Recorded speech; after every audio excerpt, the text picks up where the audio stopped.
पश्चिम बंगाल भाजपा प्रदेश अध्यक्ष दिलीप घोष के चुनाव लड़ने और न लड़ने पर बना संशय आज खत्म हो गया।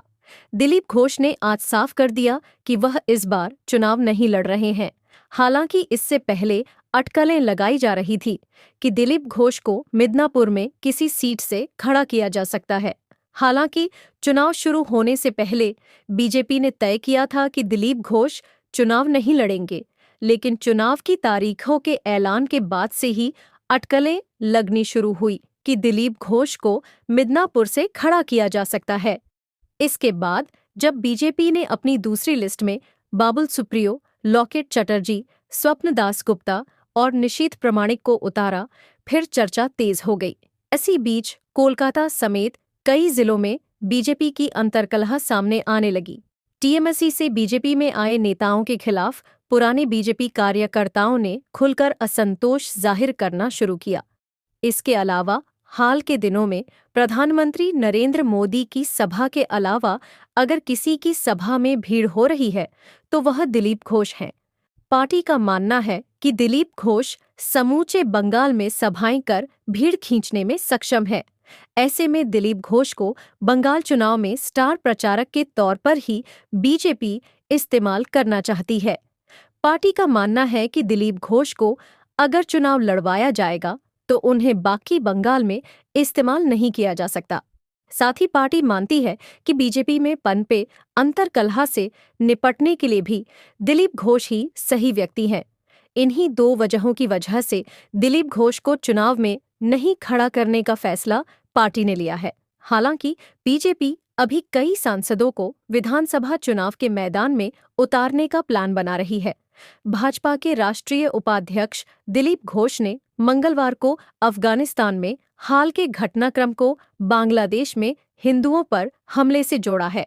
कहा है कि अफगानिस्तान में तालिबान सरकार बनने से बांग्लादेश में हिंदुओं के खिलाफ अत्याचार बढ़ गया है। दिल्ली के जंतर मंतर पर एक विरोध प्रदर्शन के दौरान इंडिया टुडे से बात करते हुए भाजपा के राष्ट्रीय उपाध्यक्ष दिलीप घोष ने कहा, अवपाशाई में DMI अफगानिस्तान में हाल के घटनाक्रमों ने बांग्लादेश में आतंकवादी संगठनों के लिए एक प्रेरणा के रूप में काम किया है। यही कारण है कि वहां हिंदुओं पर हमले बढ़ गए हैं। दिलीप घोष इस साल अगस्त में अफगानिस्तान में कट्टरपंथी तालिबान शासन की वापसी का जिक्र कर रहे थे। सित्ताज से चरीमे के दामे का जिसने अल्पसंख्यक समुदायों के कई लोगों को दूसरे देशों में शरण लेने के लिए मजबूर किया। बांग्लादेश में अल्पसंख्यकों पर हुए हालिया हमलों को लेकर मंगलवार को दिलीप घोष और बीजेपी के अन्य नेताओं ने दिल्ली के जंतर मंतर पर धरना दिया।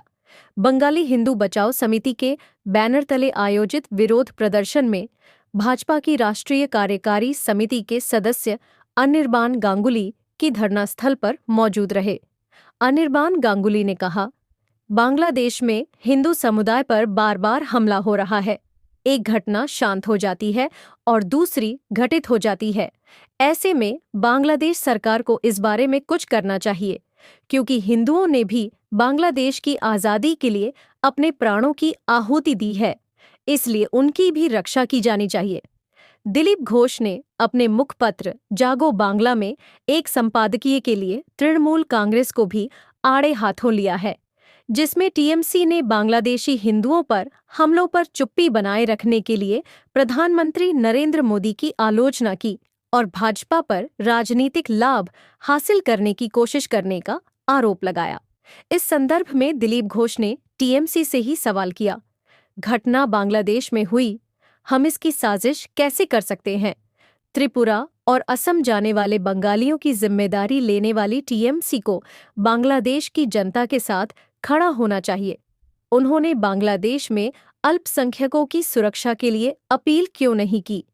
जंतर मंतर पर विरोध प्रदर्शन में भाजपा पदाधिकारियों ने पश्चिम बंगाल में टीएमसी सरकार पर हमला करते हुए आरोप लगाया कि पश्चिम बंगाल राज्य भी बांग्लादेश जैसी स्थिति की ओर बढ़ रहा है। बता दें कि पिछले एक सप्ताह से बांग्लादेश में हिंदुओं के खिलाफ हिंसा थमने का नाम नहीं ले रही है। कोमिला इलाके में दुर्गा पूजा के पंडाल में तोड़फोड़ से शुरू हुई हिंसा देश भर में फैल चुकी है। कुरान के कथित अपमान के विरोध में कट्टरपंथियों ने हिंदुओं को हर जगह निशाना बनाया। अब तक इस हिंसा में आधा दर्जन से अधिक लोगों की मौत हो चुकी है। तो हाल ही में कुछ अराजक तत्वों ने रंगपुर जिले के पीरगंज गांव में 29 घरों को फूंक दिया। वहीं मामले में बांग्लादेश की प्रधानमंत्री शेख हसीना ने देश में सांप्रदायिक सौहार्द बिगाड़ने की कोशिश करने वालों को कड़ी चेतावनी दी है। साथ ही वादा किया है कि सांप्रदायिक हिंसा के अपराधियों के खिलाफ कार्रवाई की जाएगी। कोलकाता राज्य ब्यूरो भाजपा के राष्ट्रीय उपाध्यक्ष दिलीप घोष ने बंगाल में जल्द ही भाजपा सरकार बनने का दावा किया है। मंगलवार को न्यू टाउन में सुबह के समय मीडिया से मुखातिब दिलीप घोष ने कहा कि भाजपा ही बंगाल का भविष्य है। यह तय है कि बंगाल की अगली सरकार भाजपा की ही होगी और यह जल्द होने वाली है। घोष ने यह भी कहा कि 2021 के विधानसभा चुनाव में जिस बड़े पैमाने पर जनता ने भाजपा को वोट देकर मुख्य विपक्षी पार्टी बनाया, वह इसी बात का संकेत है। पहले कांग्रेस ने बंगाल पर शासन किया, फिर माकपा ने और अब तृणमूल है। यह तय है कि अगली सरकार भाजपा की होगी। इसी बात को केंद्रीय गृह मंत्री व भाजपा के कद्दावर नेता अमित शाह ने भी कहा है कि 2024 के लोकसभा चुनाव में हमें 35 सीटें मिलेंगी और तब ममता बनर्जी की सरकार हर हाल में गिर जाएगी।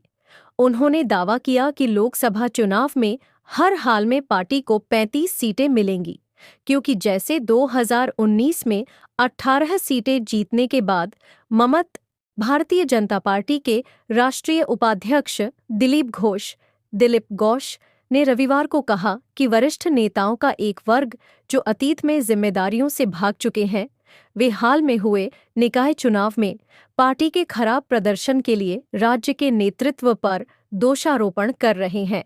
घोष का बयान ऐसे समय आया है जब बीजेपी सांसद लॉकेट चटर्जी और प्रदेश इकाई के अन्य नेताओं ने दावा किया है कि पश्चिम बंगाल बीजेपी को तृणमूल कांग्रेस पर चुनावी धांधली करने का आरोप लगाने की बजाय आत्मचिंतन नेताओं ने कहा कि निकाय चुनावों और उपचुनावों में बीजेपी के खराब प्रदर्शन के कारणों का पता लगाना चाहिए। घोष ने किसी का नाम लिए बिना संवाददाताओं से कहा, टिप्पणी करना आसान काम होता है। चुनाव के दौरान जिन्होंने जनता के बीच जाकर काम नहीं किया और अपनी जिम्मेदारियों से भाग गए, वे ऐसे बयान दे रहे हैं और पार्टी पर दोषारोपण कर रहे हैं। लेकिन उन्होंने हाल में संगठन के लिए क्या किया है? निकाय चुनावों में बीजेपी का हुआ बुरा हाल। पिछले महीने हुए निकाय चुनावों में तृणमूल कांग्रेस को 108 में से 102 नगर निकायों में जीत मिली थी। तृणमूल कांग्रेस को 63%, 45% मत मिले थे और बीजेपी को मात्र 12.57% मतों से संतोष करना पड़ा था। बीजेपी के वरिष्ठ नेता तथागत रॉय ने भी उठाए सवाल। बीजेपी ने कोलकाता नगर निगम चुनाव में भी खराब प्रदर्शन किया था। बीजेपी के वरिष्ठ नेता तथागत रॉय ने भी हाल में ट्वीट किया था कि प्रदेश इकाई के शुतुरमुर्गी रवैये के कारण निकाय चुनावों में पार्टी ने खराब प्रदर्शन किया। पश्चिम बंगाल की मुख्यमंत्री के बाद दिलीप घोष ने चुनाव आयोग पर तीखा हमला बोला है। बर्दवान दुर्गापुर के बीजेपी उम्मीदवार ने चुनाव आयोग को मैसोमशाई कहकर संबोधित किया। मंगलवार को दिलीप ने मुख्यमंत्री के पितृत्व को लेकर विवादित टिप्पणी की थी। तृणमूल प्रतिनिधिमंडल ने चुनाव आयोग को पत्र लिखकर इसका विरोध किया है। इस बार बीजेपी के दिग्गज उम्मीदवार ने उस पर भी पलटवार किया है। गुरुवार की सुबह इको पार्क के दौरे पर पत्रकारों के सवालों के जवाब में उन्होंने टिप्पणी की, मुझे आश्चर्य हुआ। तृणमूल के 10 लोग एक पत्र देने चुनाव आयोग के पास पहुंचे थे। ऐसा क्या हुआ कि तुम सुबह उठकर मैसोमशाई के पास चले गए?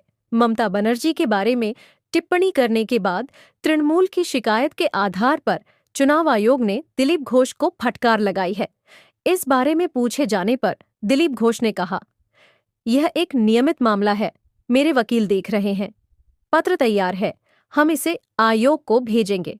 प्रधानमंत्री, राष्ट्रपति, हमारे माननीय उपराष्ट्रपति, आपने किसके नाम पर क्या कुछ नहीं कहा। हम आयोग के पास नहीं गए। आज आप सड़कों पर राजनीति नहीं कर सकते, इसीलिए आपको चुनाव आयुक्त के पास जाना होगा। बीजेपी शीर्ष नेतृत्व ने दिलीप घोष को चेतावनी दी थी। दिलीप घोष ने कहा, मेरी पार्टी ने मुझसे कहा है कि राजनीति शालीनता से करनी चाहिए। पार्टी ने मुझसे कहा, मैं पार्टी से यह भी कहूंगा कि जो लोग राजनीतिक क्षेत्र से भाग रहे हैं वे राज्यपाल को अपशब्द कहते थे, अब राज्यपाल के पास जा रहे हैं, चुनाव आयोग को लिख रहे हैं। हम मैसुमशाही के पास नहीं जाते। हालांकि तृणमूल ने दिलीप घोष पर पलटवार करते हुए कहा कि दिलीप अपनी गलतियों से नहीं सीख रहे हैं। इस संदर्भ में पार्टी प्रवक्ता शांतनु सेन ने कहा, दिलीप घोष ने भारत की एकमात्र महिला मुख्यमंत्री के बारे में अशोभनीय टिप्पणी की। महिलाओं के बारे में अपनी टिप्पणी के बाद उन्हें कोई पछतावा नहीं है। यह दुर्भाग्य की बात है। पश्चिम बंगाल की मुख्यमंत्री ममता बनर्जी पर टिप्पणी को लेकर भारतीय जनता पार्टी के वरिष्ठ नेता दिलीप घोष के खिलाफ दुर्गापुर थाने में प्राथमिकी दर्ज कराई गई है। मिली जानकारी के अनुसार दिलीप घोष के खिलाफ भारतीय दंड संहिता (आईपीसी) की शांति भंग करने के इरादे से जानबूझकर अपमान करने और किसी महिला की गरिमा का अपमान करने के इरादे से शब्द, इशारा या कृत्य से संबंधित धाराओं के तहत मामला दर्ज किया गया है। पश्चिम बंगाल के दुर्गापुर बर्दवान लोकसभा सीट से चुनाव हारने वाले भाजपा नेता दिलीप घोष ने फिर पार्टी के प्रदर्शन पर सवाल उठाया है। दिलीप घोष ने कहा कि चुनाव में जीत हार होती है, लेकिन बंगाल में भाजपा का संगठन कमजोर पड़ गया था। भाजपा कार्यकर्ता उत्साह के साथ मैदान में नहीं उतरे।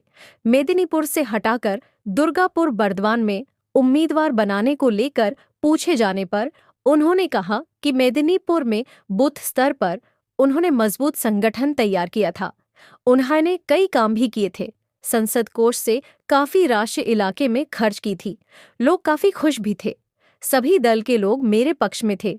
कोई कारण रहा होगा कि पार्टी ने फिर से मेदिनीपुर से टिकट नहीं दिया। ये फैसला गलत था। ये चुनावी नतीजों से साफ हो गया है। इस बार हम प्रथम लाइन कार्यकर्ता तक नहीं पहुंच पाए, इसलिए भाजपा का वोट कम हुआ। हमें पराजय झेलनी पड़ी। भाजपा कार्यकर्ताओं पर हो रहे हमले को लेकर पूछे जाने पर दिलीप घोष ने कहा कि चुनाव बाद इस राज्य में इस तरह की घटना देखी जा रही है। जो भाजपा के साथ खड़े हैं वे इसे अच्छी तरह से जानते भी हैं। पिछले 10 साल से यह हो रहा है। पुलिस पर अब कोई भरोसा नहीं करता। इसके बाद भी भाजपा कार्यकर्ता पार्टी के साथ डटकर खड़े हुए हैं। उन्होंने कहा कि 19 जून तक राज्य में केंद्रीय वाहिनी है। उनका कहना था कि वह सभी जिलों में जाएंगे, भाजपा कार्यकर्ताओं से बात करेंगे, वह इस काम को जल्द जल्द शुरू कर देंगे। उन्होंने कहा, इससे पहले भी ऐसा कर चुका हूं, फिर से करूंगा। उन्होंने बताया कि मेदिनीपुर से भी कई लोगों ने फोन कर बात की। सभी हताश हैं। जब वह पार्टी अध्यक्ष थे तो राज्य भर में घूमते थे।